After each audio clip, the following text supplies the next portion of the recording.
Fala pessoal, mais um fechamento de mercado aqui, 13 de novembro. Meu nome é Gustavo Cruz e estou aqui com Rafael Figueiredo. E aí pessoal, fala Gustavo, fala galera, boa tarde a todo mundo. Sexta-feira, 13. 13. E aí? Sexta macabra. Pois é. Bolsa caindo 0,82. Exatamente, dólar para cima. E aí? Mercado um pouco sentimento de aversão ao risco, não é? Então a gente vai fazer esse bate-bola aqui, Rafael vai mostrar um pouco da parte gráfica, vocês, por favor, dando aquele ok no chat e mandando as perguntas que a gente vai tentar responder ao máximo. Então mandem logo as perguntas, porque sempre fica aquele volume grande no final do programa de perguntas e a gente não consegue, mas por favor. Então, Rafa, se você puder botar na tela logo o gráfico de Ibov, produção botar para dar aquele comentário. Beleza. Bom, estamos aí chegando a 4 horas e 44 minutos, né? A gente está, na verdade, estou repetindo aqui o que eu venho falando já há bastante tempo, né? O mercado segue no curto prazo ainda muito consolidado, porque ele ainda opera entre essa faixa de indefinição compreendida entre a resistência aqui no 48.800 como resistência e 45.500 como suporte. E aí, enquanto não romper um desses dois extremos, está muito difícil tentar entender para onde esse mercado vai no curto prazo, embora quando a gente trace uma visão mais ampla, uma visão mais macro, né, pelo gráfico semanal, dá para perceber que no curto prazo o mercado ainda tem uma tendência de baixa, o que corrobora inclusive com o meu sentimento, que é diferente do que está no gráfico, que a Bolsa ainda pode renovar essas mínimas aqui, não só perdendo 45.500, mas também procurar aqui 44.900, 44.000, e aí por fim a mínima do ano aqui, que é o 42.500 pontos. Eu vejo uma tendência de baixa bem ampla, bem armadinha. Claro que o gatilho para essa tendência ganhar um pouco mais de força é a perda do 45.500 pontos. Eu tenho um OBV, mais uma vez, fazendo um topo mais baixo que o anterior. Então, assim, indicações técnicas ainda de muita venda. E aí, não só pelo gráfico diário e semanal, mas também se a gente computar aí gráfico lá fora também, o S&P 500, Dow Jones, até o Nasdaq também, todos eles foram para uma região de resistência forte, pararam ali naquela zona. E como a gente está muito ligado com o mercado lá fora, totalmente ligado, quer dizer, uma queda um pouco mais forte no mercado lá fora também pode arrastar por aqui. Aliás, eu acho que a única chance, na minha visão, da Bolsa renovar a mínima desse ano ainda, é lá fora dar uma emburacada ainda de vez. Porque, na minha visão, acho que você pode falar melhor que eu, mas acho que político e pelo lado de fundamento tudo já é muito sabido, tem uma novidade ou outra, mas nada que possa interferir de forma mais profunda. Então, para a semana que vem, eu vou com viés baixista de novo, como eu vim para essa semana, como eu vim para a semana anterior a essa que passou. Ou seja, de olho aqui nessa faixa dos 45.000, um mercado muito calado, muito calmo no curtíssimo prazo, mas sempre atento a essa região de suporte ali, principalmente na perda do 45.400 pontos. Boa.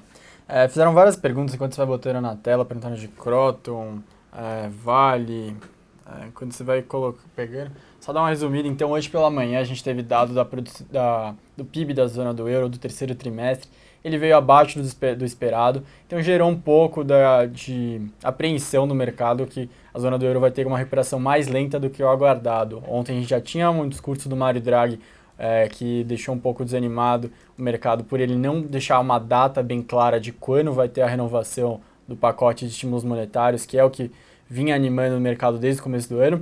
Mas, de qualquer forma, eu destaco que ele falou que deve ampliar tanto o pacote em termos de horizonte, ou seja, não terminar mais em setembro do ano que vem, mas em 2017, em termos também do formato, como eles estão comprando os ativos, e também no tamanho, comprar um volume maior de bilhões de dólares por mês. No outro ponto, a gente teve os Estados Unidos, a gente teve dados ruins pela manhã de vendas no varejo e de inflação no preços ao produtor, que segue desapontando. O mercado achava que já ia começar a responder, mas é um dos principais pontos, eles sobem juros ou não, é a inflação e está sendo bem resistente. Mas, deflação, né? Está quase tá no campo deflacionário praticamente. Mas, por algum motivo, a confiança do consumidor pela manhã veio boa, veio pelo segundo mês surpreendendo positivamente. E isso, acho que como já estava todo o mercado um pouco pessimista, foi aquele empurrão que faltava para falar, não, vai subir mesmo agora e hoje vai derrubar tudo. Então foi esse sentimento pela manhã.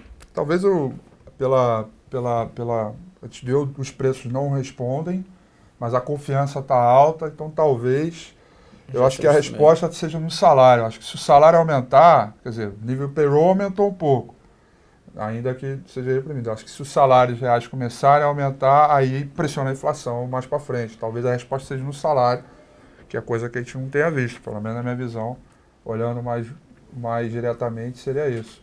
Não sei, vai subir juro? O que você acha? Vai subir? Acho que a gente tem que esperar pelo menos o próximo relatório de emprego. Ontem foi bem divergente as opiniões dos membros do Fed. Não tá aquela união. A Janet Yellen é uma presidente que, diferente dos antigos, que a gente teve um presidente do Fed que, independente do que todos falassem para subir e ele achasse que era para derrubar, ele cortava. No último, a gente tinha o contrário, um que só fazia se tivesse um consenso total. A Janet Yellen vem com um perfil um pouco diferente. Ela não vai nem para o extremo nem para o outro. Então, acho que a palavra-chave, o membro-chave seria o vice-presidente dela, que é o Stanley Fischer, que é um dos mais sêniores. E ele também ontem não deixou claro nem que sim nem que não. Acho que a fala dele talvez seja a mais importante no momento. É verdade. Boa. Bom, botar um gráfico então agora, né? Qual seria? De Croton, pediram bastante. Croton. Vamos ver aqui. Croton animou, essa semana teve resultado, né? Ela deu uma animada aí em termos de volatilidade, mas é um papel ainda com muitas dificuldades.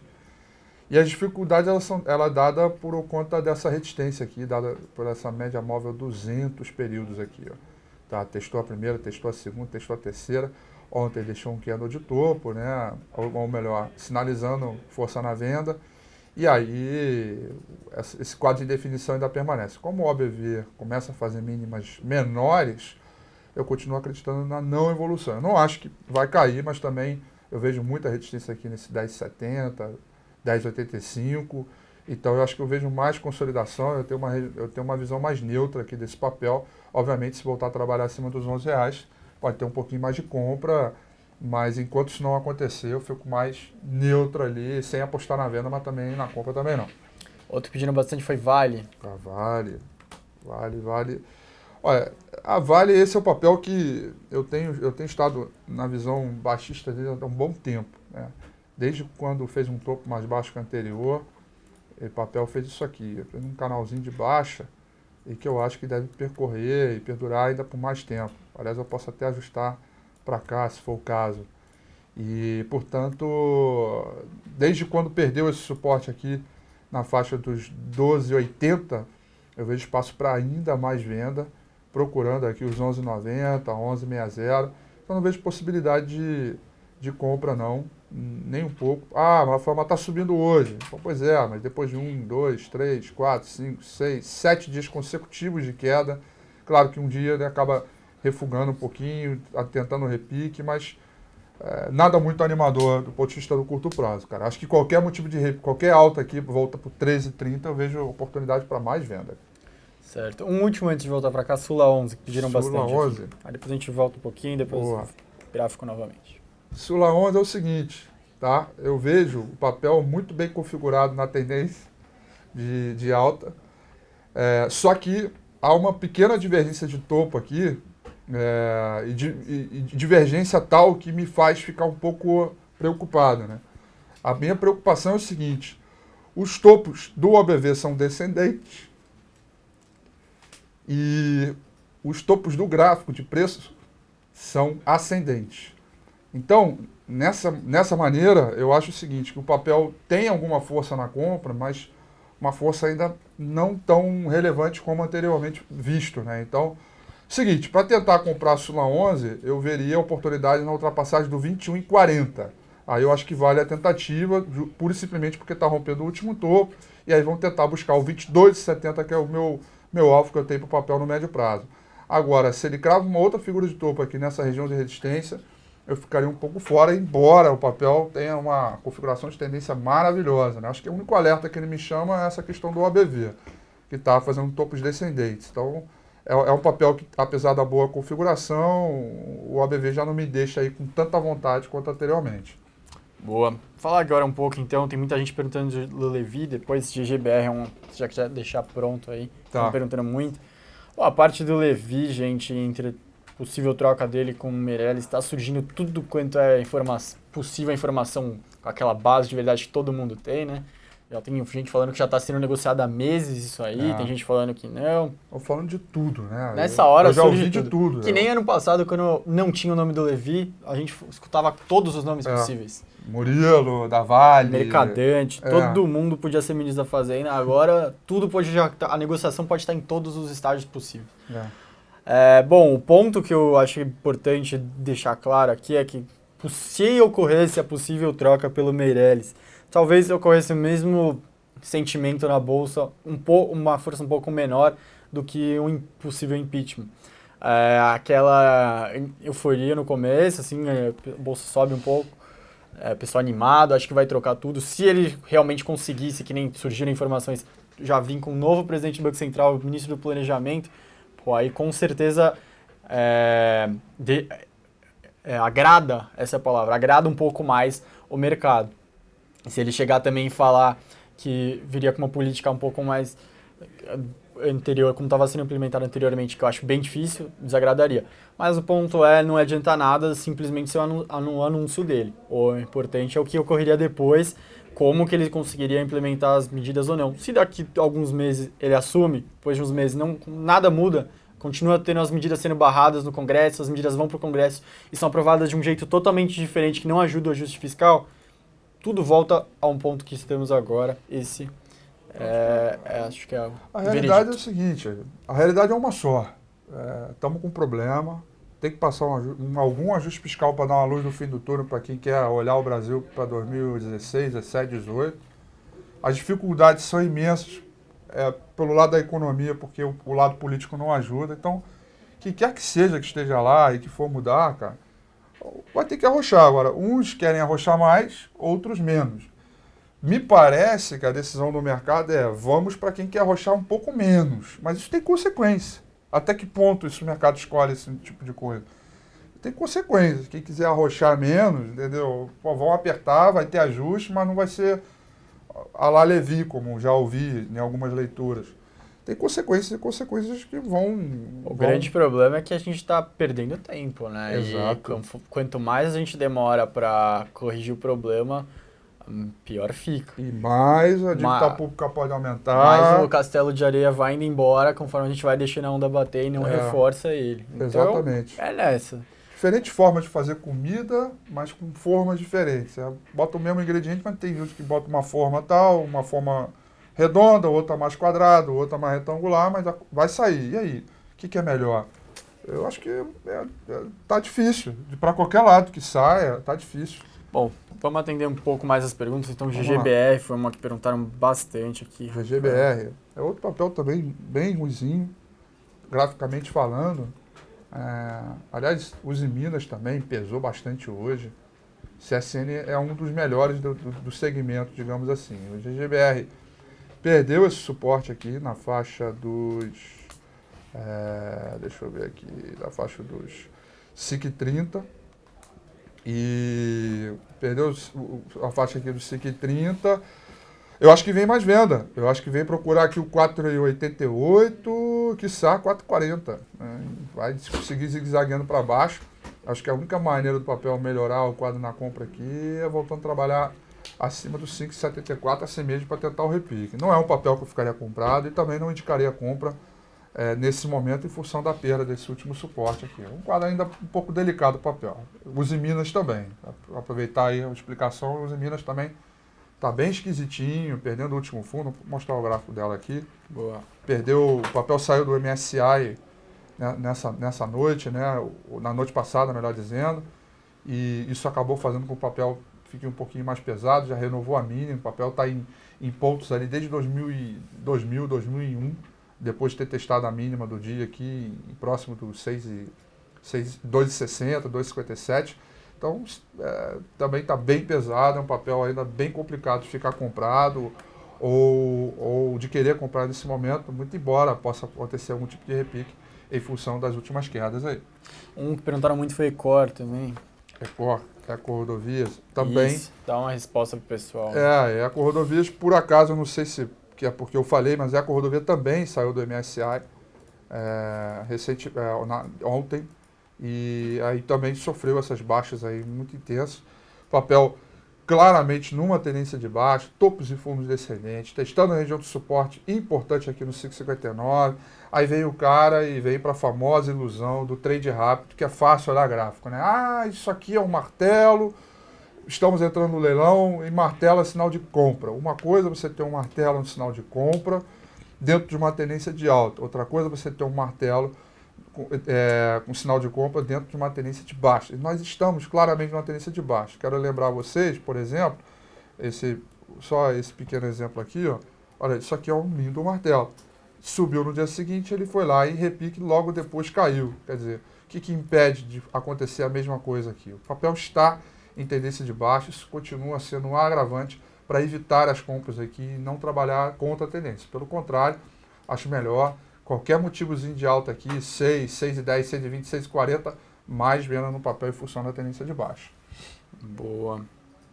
A gente está chegando praticamente ao final, então falar um pouco, acho que de dólar, que eu faço um comentário, você também coloca o gráfico. Já comenta aí. Bom, a gente está chegando perto, né? A gente está no dia 13, falta quase um mês, a gente tem dia 16 de dezembro, essa última reunião do FED, que a última vez que eu vi estava em 69% a probabilidade da Bloomberg, que é uma mediana do que os analistas acham que vai subir ou não.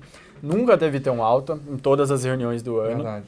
Então, isso é um fator diferente, fator que o Fed olha, eles também não querem surpreender, não querem aquela briga do Fed acusar, ou do mercado acusar o Fed de que eles não sinalizaram bem, é algo que eles estão tentando mudar.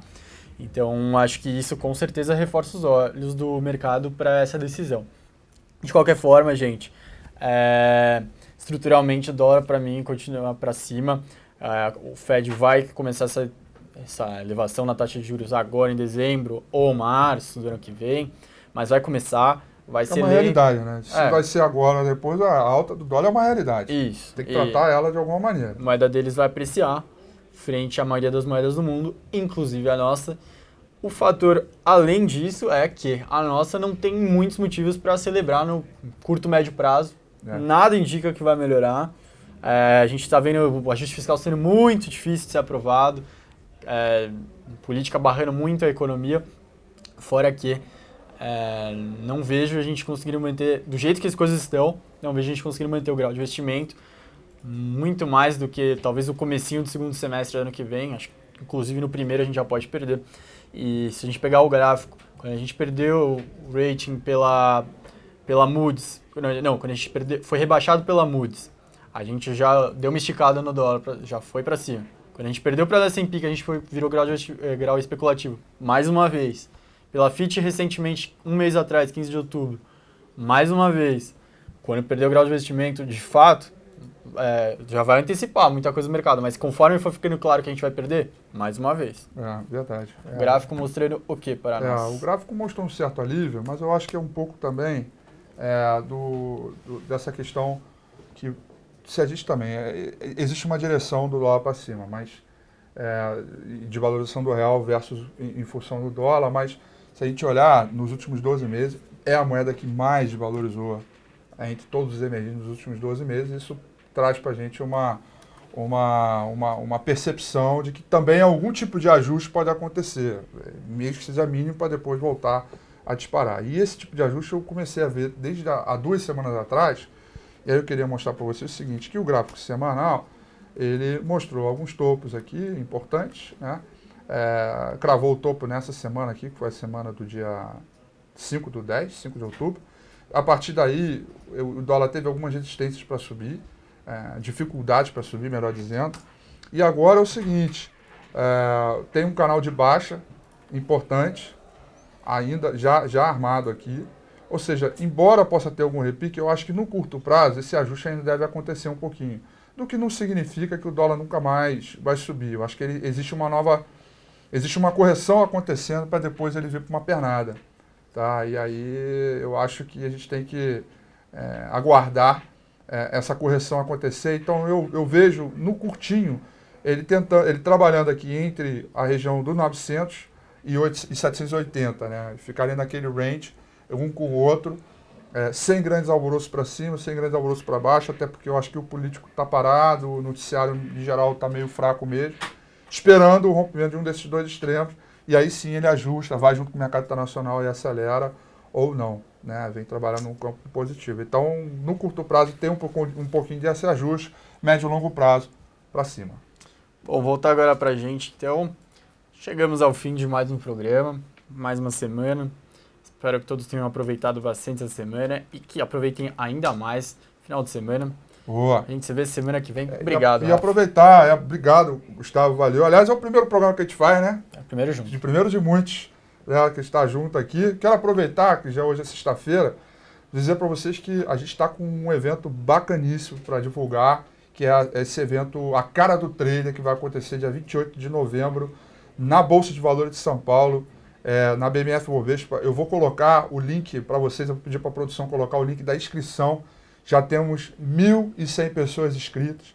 A palestra é presencial e também é presencial e online, mas o presencial já está esgotado, porque a gente tem um espaço físico ali limitado, mas o online já está bombando, já tem mais de 1.100 pessoas inscritas.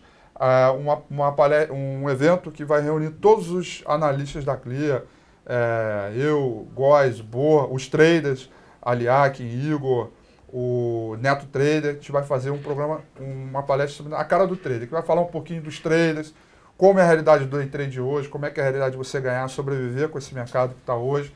Então, esse é um super evento que vai ser transmitido pela internet para quem não é de São Paulo. Está todo mundo convidado. Está aí o link para vocês se inscreverem. Tá ok? O evento é gratuito, show de bola, dia 28. E no mais, é só curtir o final de semana. Com certeza. Isso?